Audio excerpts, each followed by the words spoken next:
What's the score on the Blue Room? We're going to reflect on lots of things that have happened at Everton this week. Mark Mosey's here for the very first time. Hi. Good to get you on camera, mate, at last. Yeah, it's one of those give the people what they want sort of things, really, isn't it? I think it's nice to put a face to the words that are usually so wise. I think everyone would agree. Very modest start from Mark there on the kickabout. Les is away this week. He's going to be back next week again. I'm sure you all enjoyed the video we did with Joe. We made a great debut looking ahead to the Lincoln game, but we're here to talk about that, which was a bit of a mad one, wasn't it, Mark? But loads of positive things for Marco Silva to have a think about ahead of Wolves. Yeah, I think it was just definitely an incredible, in terms of an incredibly hard game to analyse.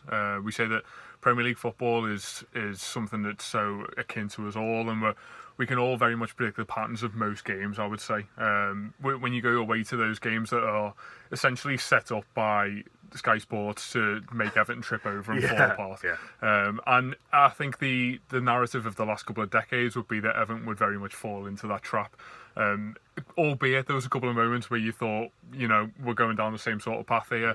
I think there was an inbuilt faith not only from the fans watching but also from the players that there's a level of style and a level of composure about this team at the moment, and that even when the chips are down and you do go behind to unbelievable rocket wonder goals from League One unknowns, that we have got the ability to not only show our quality and on the ball going forward and to produce good attacking moves and to get 4 goals, which was a massive achievement for Everton in terms of our current attacking ability, but also just to show that level of composure. I think we've got a couple of players now who are very mature.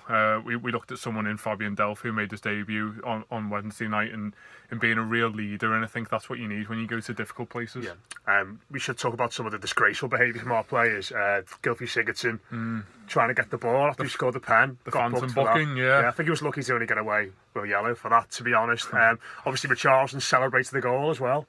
Yeah, it's the type of thing that you don't want to see in the modern game, really. And the last thing as well, of course, which I've seen rightly get criticised today, is Marco Silva told our players to go over to the fans at the end and give the shirts into the crowd. I mean, like you said, the kind of things you just don't want to see in this day and age. Yeah, my favourite take on that was that Everton players have to pay £50 for every shirt that they give away, and Silva was saying, "It's on me, lads. It's on me." Some interesting fallout from what was a crazy game, but it was nice to see Everton get back to winning ways regardless. And Sheffield Wednesday in the next round. Graham, I think me and you, have you been to that one before? Yeah. Oh, yeah, of course. I think I know what you're going to say. The Andrei Kanchelskis absolute demolition. I think it was probably 95, 96, somewhere around there. But yeah, as you rightly say, it's a ground that a lot of our fans won't have gone to. And first and foremost, it's a winnable game for Everton. Yeah. I think that's what we want in terms of the cup competitions. Over recent years, we've been tested at the highest level at pretty much every round of these competitions, and I think we're due, without using the word easy too much, we're due a run that is slightly more favourable in terms of opposition. And certainly Lincoln and Sheffield Wednesday have given us the grounds to really kick on in a tournament that we are notoriously poor in. I think for me, it's a game which is hard enough for Silva to play a strong team. Yes, yeah. Which is sort of, I think if we got like a League Two side away, I think he'd be tempted to bring in the stiffs for the game and sort of not necessarily take it that seriously. But I think Sheffield Wednesday, I think they've had quite a good start to the Championship season, haven't they? I think they're doing okay. So it'd be one of them we expect them to play a strong side. But we are here to have a chat about the game against Wolves as well. First of all, what do you make of them? I think last season, I did a video for Fans Bet early today where I said that I think they were probably the best side that came to Goodison Park. Yeah, most definitely. They really taught us a lesson, and as much as it shouldn't be the sole factor in terms of the team's outlook at the weekend, I think we should really have a mind on how they made us feel last year. Yeah. It's not necessarily, as I say, solely a retribution mission, but I think it's time that we really put the ghost of that game to bed, and I don't think that over amplifies the impact that game had. It was a point in the season where Everton and Wolves were fairly close point wise. I think that win put them about 5 or 6 points clear of Everton, and they didn't really look back at that moment of the season. So it's important that we not only capitalise on what happened on Wednesday night against Lincoln, but we also use their Europa League involvement to our advantage. Everton fans all over will know how difficult it is to be as consistent in the league and Europa League at the same time. Of course, the Thursday nights are difficult, and Wolves have put themselves into a great position after the first leg, but I don't necessarily think they're in a position to rest a plethora of attacking talents, and I think very much the key names that we will expect to see at Goodison Park on Sunday will also have had 90 minutes in the tank from Thursday as well. Regardless of the standard of competition that they have on Thursday, the level of physical toll that has is going to lead to a lot of 1-1 draws. No spoiler alert this year, but Wolves fans are going to find their team coming up a little bit shorter than they did last season. And for a game in a league that exists on a tightrope and such fine margins in games, I think it's going to come down on the opposition side a little bit more than it did last season. Yeah, I think the lads from the 77 Club podcast get used to those 1-1s against Burnley. Honest to God, go behind, get a late equaliser. Yeah. That is what happens when you're in the Europa League. You think you'll kick on and win it, but I promise you, it's all downhill for me, lads. Honest to God. But Everton's team then, Pickford will be in goal. Back four, I think pretty much picks itself. Coleman, Yerry Mina will come back in. Michael Keane and Luca Dean. Oh, what a goal. Oh, by the way, I might just stop talking about any other individuals right now. Luca Dean will be at left back. Decisions to make for the rest of the pitch. Be surprised if Andre Gomez didn't come back in.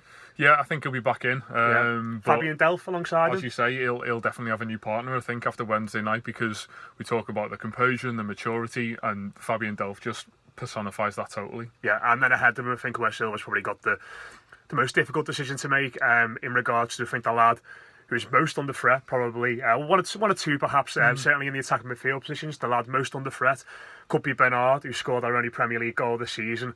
But framing this in a positive sort of way, that's because Alex Iwobi came in and did so well on Wednesday night. That nail on the head is that no one's fallen out of this side at the moment because of an absolute disaster. It's the fact that we have got such strength and depth, and that's something that's not necessarily been akin to Everton teams over the years, but Marco Silva has been very intense in the transfer window in bringing in a variety of not only attacking players but different styles. You mentioned players like Bernard and Alex Iwobi, who I think really are on different ends of the spectrum in terms of what they have to offer going forward. Gylfi Sigurdsson is another man who I'm sure you'll touch on in being someone who is definitely in the thoughts of Marco Silva at the moment in terms of how much benefit does this lad have, not only for himself but also for the team around him. He'll be another one who is being intensely scrutinised at the moment. I don't necessarily think that he did himself any harm on Wednesday night. I think he had a pretty solid game, and as you rightly said, dispatched his penalty with unbelievable style. But there's a healthy challenge there for a lot of attacking players at Everton at the moment, and it's going to be very difficult for any of them really to create a consistent run in the side. I think that's just a reflection of how strong that level of competition is at the moment. I think you probably look at Richarlison being the only one who gets written down on the team sheet straight away. But certainly going beyond them in terms of the number 9 up top, it'll be an intrigue really to see who gets that nod. Finally then, let's get our predictions and subsequent specials that have been provided to us from FansBet, because we meant to know our stuff. Les went for 3-2 last week. Would have been a bit too late to launch a comeback after Villa's second goal, wouldn't it? Yeah. I'm only messing, Les. Don't necessarily think we've got 3 goals for the rest of the month. But you have gone for Everton to win 2-1, Gylfi Sigurdsson to score with FansBet. That was 18-1, so bet £10. You get 190 back on that. That's been boosted to 21-1, so that'll get you £220 back. You put a tenner back on that. I've gone for a 1-0 win for the Blues. I think Richarlison, after his goal on Wednesday, is going to get the only goal of the game. One of those horrible, edgy games at Goodison Park, I reckon it's going to be. I'll take that. And Richarlison is the man to get the horrible edge of a goal, isn't he? In terms of with a player of such style, he's the man who knows to be in the right position at the right time, and I hope you're right. Yeah, and that is exactly the same odds on that one. So that was 18, so bet 10, get 190 back, but it's been boosted to 21, so you bet 10, you'll get 220 back. That's been the latest edition of What's the Score. Thanks very much to Mark Kane wearing his Everton kit, especially for this one.